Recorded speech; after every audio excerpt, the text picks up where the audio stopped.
आं दिनै नोंथांमोननि थाखाय मोनसे गोदान कन्टेन्ट लानानै फैदों। नर्थ इस्टार्न रिजनावनो बयनिख्रुइ देरसिन मोनसे फार्म ककिलाबारि सेन्ट्रेल फार्म। बे ककिलाबारि सेन्ट्रेल फार्मा आथिखालाव मोसौ मोसा दाउ अमा बायदिसिनाजों बायदिसिना बेनि जायगाफ्रा खोब गाज्रि नुथाय जानानै दङ। नाथाय बिटिसि सरकारनि दिनाव कौटि थाखा होनानै बेनि माखासे डिपार्टमेन्टेलि अफिसफोरखौ लुनाय जादोंबाबो आथिखालाव बेनि आबुं महरखौ जों नुनो मोनाखै। हाग्रामा महिलारिया 17 बोसोर सासन खुंनाय समाव बिथाङा बेफोर न' बांखौ लुदोंमोनब्लाबो आथिखालाव बिटिआर डेकरनि उनाव गोदान सरकार बिथां प्रमद बर'नि सरकारा फैदोंब्लाबो आथिखालाव कक्लाबारि सेन्ट्रेल फार्मखौ जिउ होफिननो नाजानायखौ जों नुनो मोनाखै। आथिखालाव बे कक्लाबारि सेन्ट्रेल फार्मखौ जिउ होफिननो हायोब्ला बावहाय खमावनो 3-4 रोजासो सुबुङा साख्रि मोननानै जिउ खांनो हानायनि लामा दं। आरो जाय हाफोरखौ बिथांमोनहा कमिटि दानानै बेखौ टिका बेसिसाव होनाय जायो। दा बेफोरबादिनो जेब्ला कक्लाबारि फार्मा दङमोन बै समाव बेसर सानफ्लावारनि बायदिसिना आबाद मावनानै बावहाय खोब मोजाङै सोलिदोंमोन। माइ आबादा गोसोबादि जायो बावहाय। दा बेफोरबायदि गासैबो डिपार्टमेन्टेलनिफ्राय अमा फिसिनायनिफ्राय दाउ फिसिनायनिफ्राय लानानै ना फिसिनायनिफ्राय बेफोरबायदि गोबां डिपार्टमेन्टेलि बावहाय दङब्लाबो दा ककिलाबारि फार्मा नामावल' ककिलाबारि फार्म जानानै दङ। आथिखालाव बे बिटिआरनि गभर्नमेन्टआबो बे ककिलाबारि फार्मखौ जाबादि नायनांगौमोन बा ककिलाबारि फार्मनि महर मुस्रिखौ जेबादि फोथांना लाखिनो बिथांमोना नाजानांगौ बेखौ नाजानायखौ जों नुनो मोनाखै। बे जोंनि बिटिआर टुरिजमनि थाखाय मोनसे बिराद गिदिर सर्स, जाय सर्सखौ आथिखालाव गारनानै दोननाय बादि जादों। दा बेखौ जिउ होफिनगोन होननानै जों मिजिंथियो। लोगोसेयावनो बिटिआर गभर्नमेन्टनि चिफ बिथां प्रमद बर'खौ जोंनि जेएसपि एडभाइस 365 चेनेलनि जाय खावलायो बिथाङा थाबैनो बे ककिलाबारि फार्मखौ फोथांनो थाखाय इनिसियेटिभ लानांगौ आरो सेन्ट्रेल आरो आसाम गभर्नमेन्टजों सावरायनानै थाबैनो बावहाय माखासे डिपार्टमेन्टखौ बोखांनानै थाबैनो बेखौ मावनाय हाबाफारि लायोब्ला बे ककिलाबारि फार्मा थाबैनो जौगाखांगोन। नाथाय जोंनि बर' दैदेनगिरिफ्रा दिनै 17 बोसोर थांबाय हाग्रामा महिलारिनि दिनाव, दिनै आरो बिटिआरनि गभर्नमेन्टआ 2 बोसोर जाबाय। थेवब्लाबो बे ककिलाबारि फार्मखौ माबादि साबखांगोन बेनि खामानिफोर मावनायखौ जों नुनो मोनाखै। बेनि थाखाय जों खोब दुखु नांथावना जोंनि बिटिआर रिजनाव ककिलाबारि फार्म बादि एफाबां मानि हाजार बिगा थानाय फार्म गैया।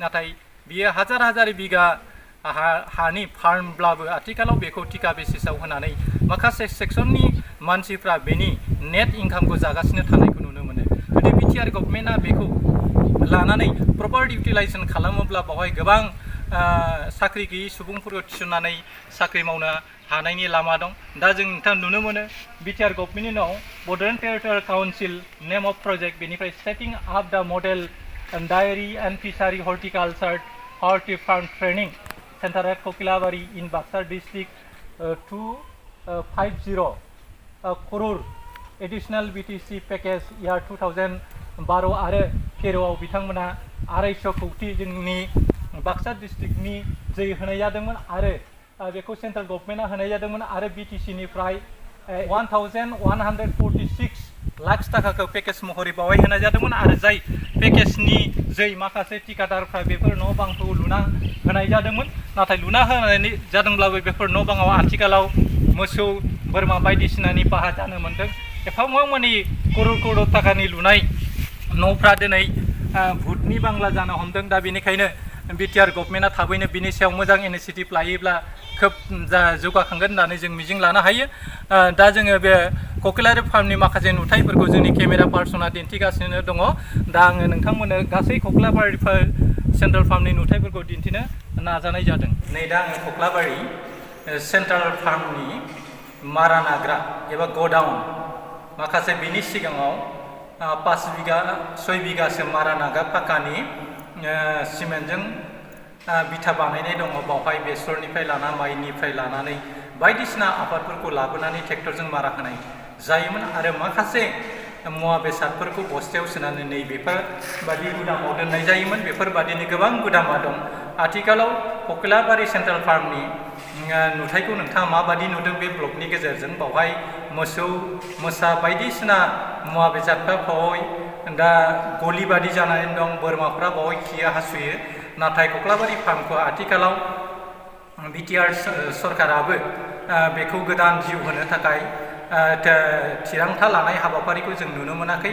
नाथाय 17 बोसोराव हाग्रामा आरो महिलारिनि दिनाव कौटि थाखा हरनानै माखासे न' बांखौ लुनाय जादोंब्लाबो बेफोर न' बांखौ माबादि बाहायनाय जागोन बेफोरखौ बाहायनायखौ नुनो मोनाखै। खोब दुखुनांथाव थासारि। 6,600 बिगानिबो बांसिन हा थानाय बे कक्लाबारि फार्म बावहाय माखासे सेंग्रा सिख्लाफोरखौ सेल्फ इमप्लयमेन्ट होनो हानायनि गोबां लामा दं। बावहाय दाउ अमा फिसिनो हायो, ना फिसिनो हायो, बायदिसिना आबाद मावनानै बायदिसिना किसिमनि आबाद मावनो हायो। आथिखालाव बेफोरखौ आदि थिखा होनानैसो कमिटिनि आन्दाराव माखासे थाखा फैसा लानानै बेखौ खामानि मावबाय थानायखौ जों नुनो मोन्दों। मिजिंथियो आथिखालनि बिटिआर सरकारा बेखौ मोजाङै जिउ होफिननानै बिटिसिनि गेजेरावनो मोनसे मडेल फार्म खालामनो हानायनि लामा दं। मिजिंथियो आथिखालाव बिटिआरनि प्रमद बर' बिथाङा बे कक्लाबारि फार्मखौ गोसो मोदोम होनानै जिउ होगोन आरो बे जिउ होनायजों लोगोसे बे ओनसोलनि माखासे साख्रि गैयै बिजाथिफ्रा बावहाय साख्रि मावनानै थांना थानो हानायनि लामा थागोन। लोगोसेयावनो बिटिआरनि माखासे माने रेभिनिउ कालेक्सन खालामनो हानाय बे फार्माव दङ। दा जोङो फुख्रिनि नुथायखौ जों दिन्थिनो नाजानाय जादों। जों कक्लाबारि सेन्ट्रेल फार्मखौ भिजिट खालामनानै नायजोब्बाय। कक्लाबारि फार्माव ना फिसारि हिसाबै गिदिर फुख्रि 14खानसो दङ। बावहाय बिटिआर गभर्नमेन्टआ माखासे नाफोरखौ हगारना होनाय जादों होननानै जों रिपर्ट मोननाय जादों। लोगोसेयाव बावहाय जाबादि अफिसियेल स्टाफ आरो जाबादि न'फोरखौ प्रपार इउटिलाइजेसन खालामनांगोन बेफोरबायदि प्रपार इउटिलाइजेसन खालामनायखौ जों नुनो मोनाखै। मिजिंथियो बेफोर न' बांफोरखौ मोजाङै साब सिखोन खालामनानै बावहाय अफिसियेलि स्टाफ दोननानै खामानि मावनो हायोब्ला खोब कक्लाबारि फार्मा थाबैनो जौगाखांगोन।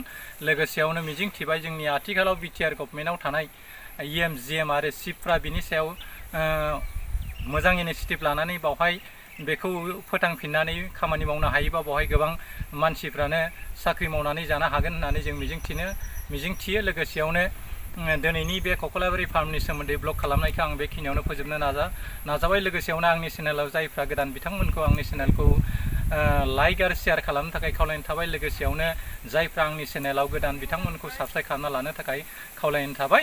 लोगोसेयाव जोबथि बुब्लियाव नोंथांमोननिसिम आंनि गोरबो बिखानि गोथार अननाय आरो सिबिनायखौ बावहरनानै दिनैनि कक्लाबारि सेन्ट्रेल फार्मनि सोमोन्दै ब्लग खालामनायखौ आं बेखिनियाव फोजोबनो थाबाय। एसेनोसै, गोजोन्थों, खुलुमबाय।